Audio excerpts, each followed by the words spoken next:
Hello, great people.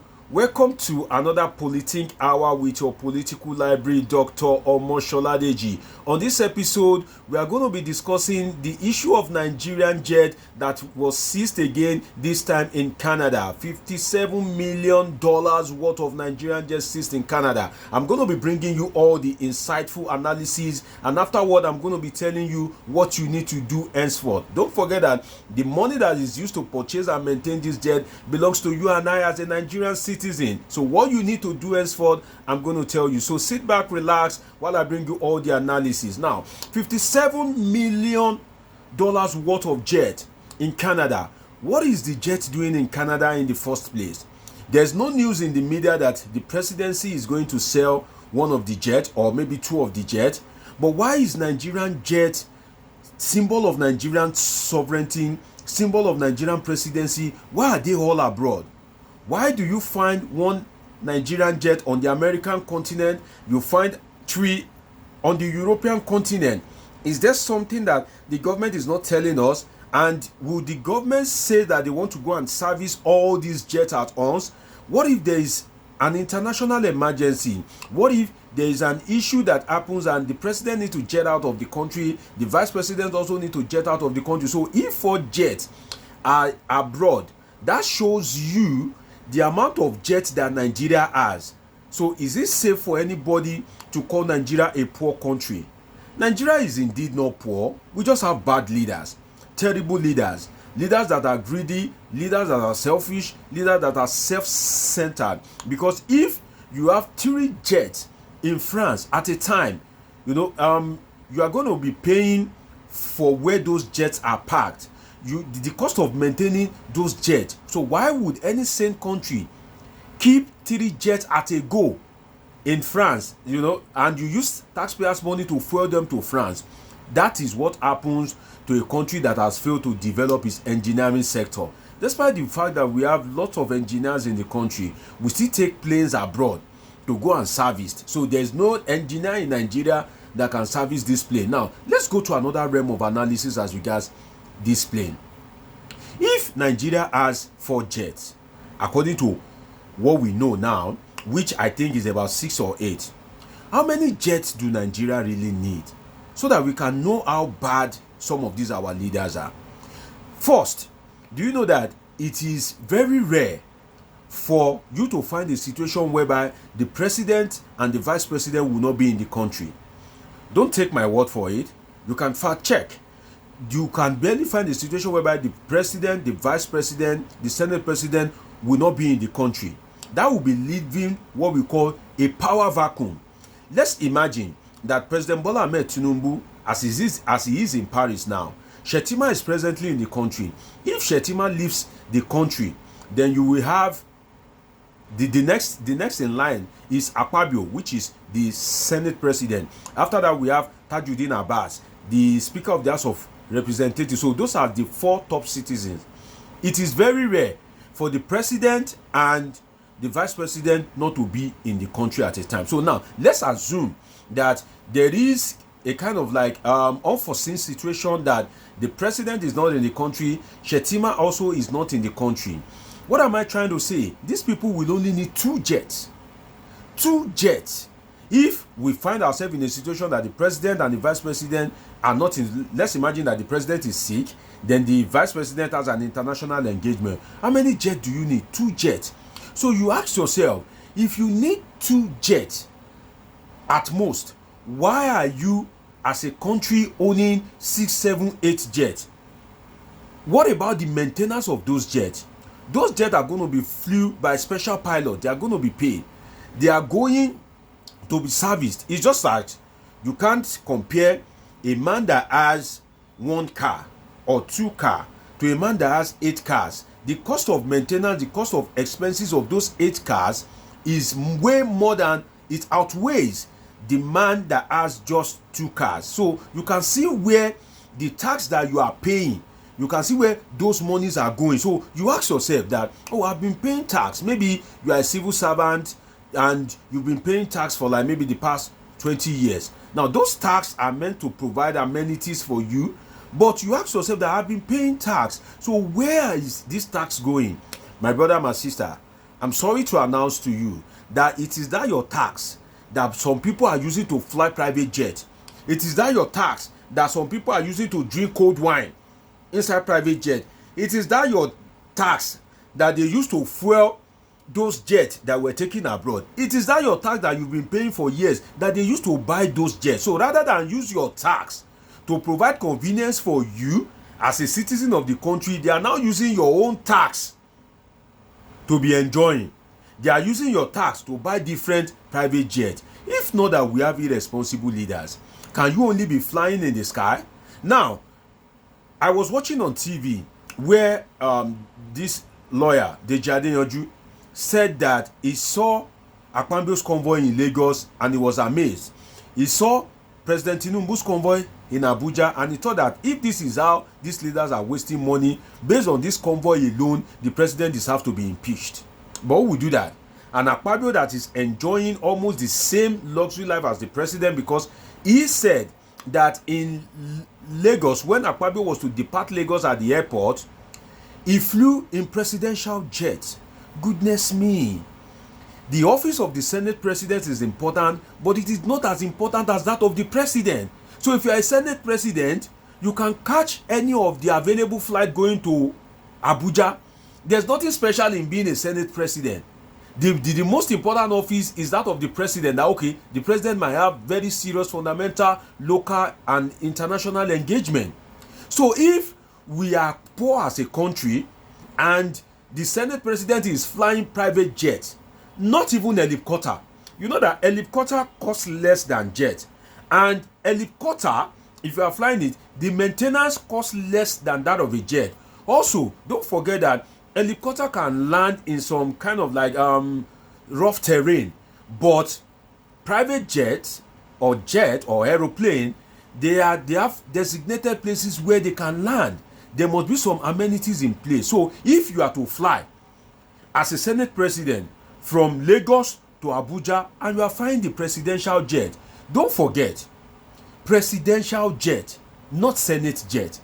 These jets are provided to bring succumb to the work of the president. They are presidential jet. And who are the presidentials here? President Bola Ahmed Tinubu and Vice President Kashim Shettima. So you can see that when the president is saying, oh, please endure, I feel your pain. My brother, my sister, these people aren't feeling any pain. Because if you are feeling the pain of Nigerians, you won't wake up and go and buy that kind of jet. And people have been complaining that the jet is so big, the jet is so massive. You know, that what do you need that kind of a jet for? We say we are poor, but you don't know how to live a modest life. And it is not just the presidency alone, you know. Let me come to Nigerians themselves. We say we are poor as a country. We are borrowing from IMF and World Bank. We went to go and buy millions of dollar jets. Now, you will see some Nigerians as well that they don't have money. They are in debt. They can hardly feed. When they see any little money, they'll go and use it to buy car.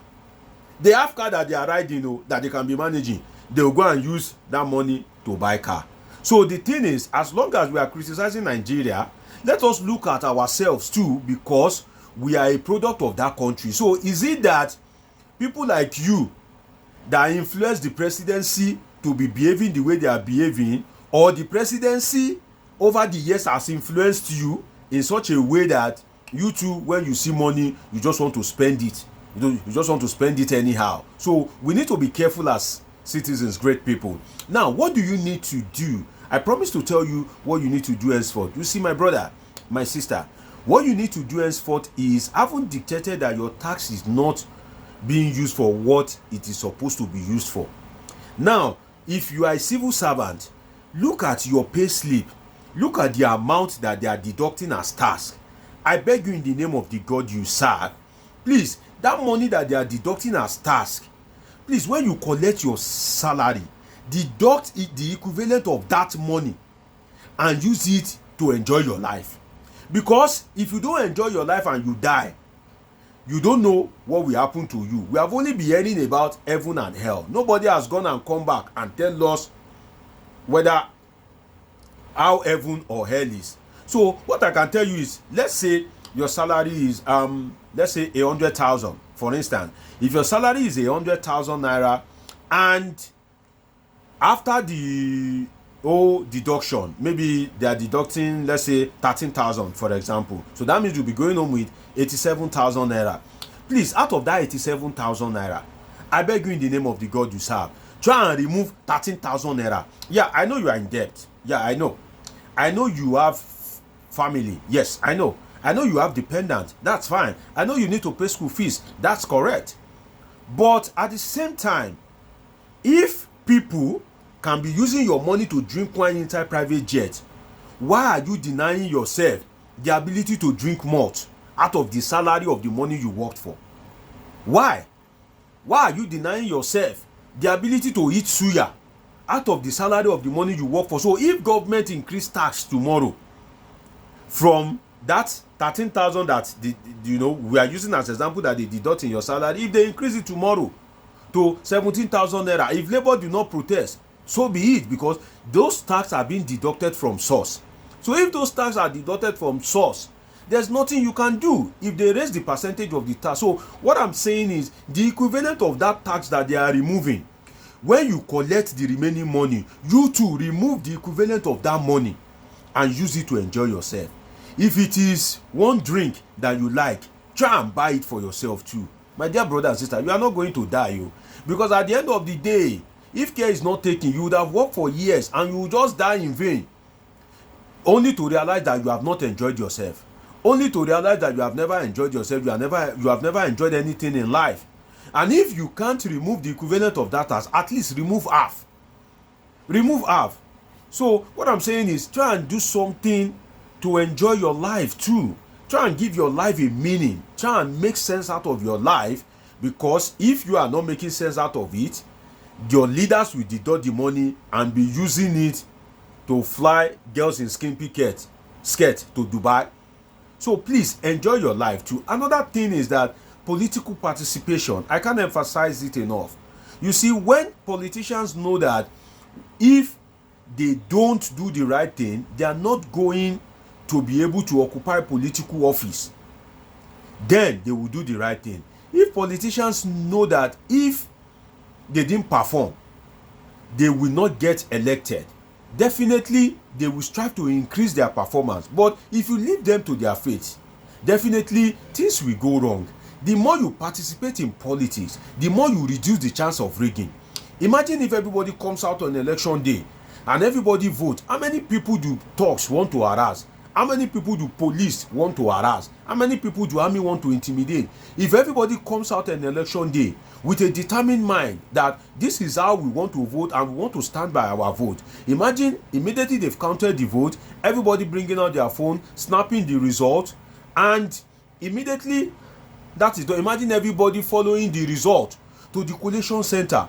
Definitely the level of political corruption would have reduced. Also, when they bring all this rice, please reject it. When they bring all this 2,000 naira during election, reject it, because these people, so long as you collect all those stipends, it has turned into a transaction. It has turned into a kind of like political investment for them. And you know what it means when you invest. You're definitely going to look for how to recoup your money. Definitely. So please, discourage political investment. When they bring all these rice, you that you are fond of mixing APC rice with PDP Maggi, please reject it. Let us hold them accountable, and please be interested in politics and governance. I can't emphasize this enough. Be interested, know what is going on. For instance, if you order for something, you'll be monitoring the delivery guy, won't you?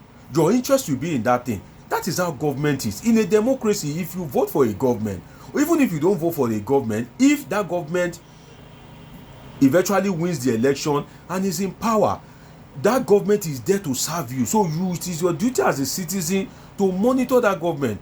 Only God knows, maybe if there is enough political advocacy, if there's enough political participation, if there's transparent election, if you have strong institution, maybe the president won't have bought that private jet because he knows the implications. So please, great people, let us participate in politics. It's been a wonderful time with you on this interesting episode of Polithink with Omoshola Deji. Trust me, I remain your one and only trusted political library, Dr. Omoshola Deji, political scientist, public affairs analyst.